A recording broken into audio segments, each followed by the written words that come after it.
और आज प्रधानमंत्री नरेंद्र मोदी ने कर्नाटक के बीजेपी कार्यकर्ताओं के साथ संवाद स्थापित किया। इस दौरान पीएम मोदी ने कहा कि कांग्रेस ने कभी नहीं चाहा कि देश से भ्रष्टाचार खत्म हो। प्रधानमंत्री मोदी ने साथ ही कहा कि विपक्ष को रेवड़ी कल्चर पसंद है। सुन लेते हैं। कांग्रेस मतलब झूठ की गारंटी, कांग्रेस मतलब भ्रष्टाचार की गारंटी, कांग्रेस मतलब भाई भतीजावाद की गारंटी। कांग्रेस अब उस स्थिति में है जब वो ना कोई सच्ची गारंटी दे सकती है, और आपको तो मालूम है मेरे नौजवान दोस्तों, कांग्रेस की वारंटी तो बहुत पहले ही एक्सपायर हो चुकी है। जिसकी वारंटी एक्सपायर हो चुकी है उसकी गारंटी का मतलब क्या है जी? मेरे कर्नाटका के बच्चों की, मेरे कर्नाटका के नौजवानों की, मेरे कर्नाटका की नौजवान बेटियों की, उनको कोई चिंता नहीं है। मुफ्त की रेवड़ी की राजनीति की वजह से कई राज्य इतना बेतहाशा खर्च अपनी दलगत राजनीति की भलाई के लिए कर रहे हैं, राज्य कर्ज में डूबते चले जा रहे हैं और आने वाली पीढ़ियों का भी वो खा जा रहे हैं। देश ऐसे नहीं चलता।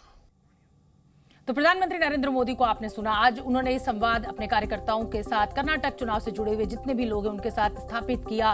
कांग्रेस के ऊपर जमकर हमला बोला। रवि त्रिपाठी लगातार हमारे साथ बने हुए हैं। रवि, एक तरफ तो कांग्रेस परस के मुद्दे दे रही है, उधर प्रधानमंत्री नरेंद्र मोदी हमलावर है, रेवड़ी कल्चर का भी वो जिक्र कर रहे हैं। दूसरा कह रहे हैं कि जिस पार्टी की वारंटी खत्म हो गई हो उसकी गारंटी का क्या मतलब रह जाता है। कुल मिलाकर प्रधानमंत्री नरेंद्र मोदी के भाषण देने की स्किल्स पर तो कोई सवाल खड़े किए नहीं जा सकते। कांग्रेस की यह गलती, अगर मैं कर्नाटक चुनाव से जोड़कर इस पूरे सिनेरियो को देखूं तो इस पर आपका क्या आकलन है?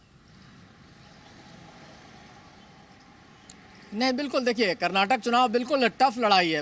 एक तो कहा तो त्रिकोणीय भी जाता है उसको, लेकिन आज की तारीख में कांग्रेस और बीजेपी आमने सामने की लड़ाई है। और अभी आज की डेट में कांग्रेस को एज माना जा रहा था, लेकिन एक बयान के बाद प्रधानमंत्री मोदी, आप जानते हैं किस तरह से इस बॉल को स्विंग करेंगे, इस बॉल को वापस कैसे भेजेंगे। और आप जान रहे हैं कि सारी सभाओं में अब इस बात का जिक्र होगा, जो बात आज जिक्र किया उन्होंने, जब रावण उन्होंने कहा था गुजरात में, तो प्रधानमंत्री मोदी ने दूसरे दिन के रैली से शुरुआत कर दिया था इस बात को लेकर। तो इस मुद्दे को प्रधानमंत्री किस तरह से ले जाएंगे जनता के बीच में, कैसे बताएंगे और उसका जनता का क्या रिएक्शन होगा, वो आप जानते हैं, उसी का फायदा बीजेपी को मिलता है। रवि, एक मुस्लिम आरक्षण जो है उसको लेकर भी बीजेपी जो है वो एकदम फ्रंट फुट पर खेल रही है। वो कह रही है साहब धार्मिक आरक्षण होता नहीं है। खुद गृह मंत्री अमित शाह जब कर्नाटक की धरती पर पहुंच रहे हैं तो इसका जिक्र कर रहे हैं। उधर कांग्रेस इस पूरे मुद्दे को जिसे कहा जाए कि बढ़ा चढ़ाकर पेश कर रही है। इस मुद्दे को अगर हम इस बयान से जोड़ें तो आपको लग रहा है कि जिस कांग्रेस को एज की बात आप कर रहे थे, फायदा होता हुआ आप देख रहे थे, सब बराबर हो गया?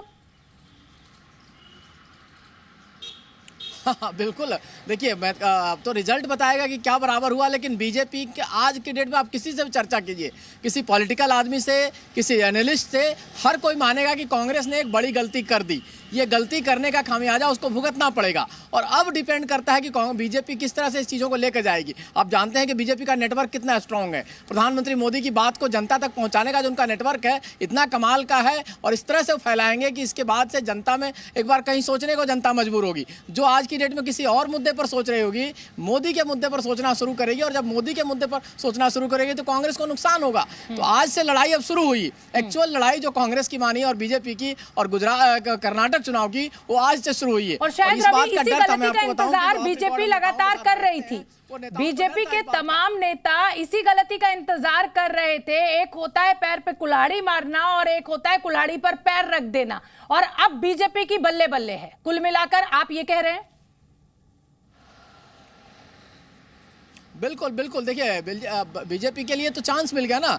और मैं कहा ना कि जो हिस्ट्री है, चूंकि आप इतिहास देखते हैं, ट्रैक रिकॉर्ड देखते हैं, कि ट्रैक रिकॉर्ड बीजेपी का इतना बढ़िया रहा है कि अगर आप एक गलती करते हैं, एक गलत बॉल फेंकते हैं, तो उसको सीधे छक्का मारती है बीजेपी। तो कहते हैं ना, कमजोर बॉल आप फेंकेंगे तो बैट्समैन छोड़ने वाला नहीं है, क्योंकि खिलाड़ी यहाँ जो है वो बॉल को छोड़ता नहीं है। आपके कमजोर बॉल का इंतजार किया जाता है। और ये एक अच्छे खिलाड़ी की खासियत होती है कि अगर दूसरा खिलाड़ी मजबूत है तो उससे अपने आप को बचाव करना है, और अगर कमजोर बॉल कर रहा है तो उसको उस पर बैटिंग अच्छी करनी है। तो बीजेपी के लिए एक बढ़िया चांस मिल गया है, एक बढ़िया मुद्दा मिल गया है और इस मुद्दे को लेकर बीजेपी पूरे कर्नाटक में जाएगी। आप बयान देख रही हैं कि अभी से लगातार मंत्रियों के बयान आने शुरू हो गए हैं। अब जब प्रधानमंत्री मोदी उतरेंगे, अमित शाह उतरेंगे, तो इस बयान को और कैसे बनाया जाएगा, योगी उतरेंगे, तो बीजेपी के पास एक लंबी फौज है इन सब बातों को जनता तक पहुंचाने का और ये बड़ा मुद्दा बन गया है। अब बीजेपी आज से इस मुद्दे को लेकर मैदान में जाएगी और बाकी मुद्दे पीछे रह जाएंगे। यही डर था कांग्रेस के नेताओं को कि अगर हमारी तरफ से कोई गलती हुआ और जब प्रधानमंत्री मोदी चुनाव में आएंगे तब क्या होगा। हम नेताओं से बात कर रहे थे कि क्या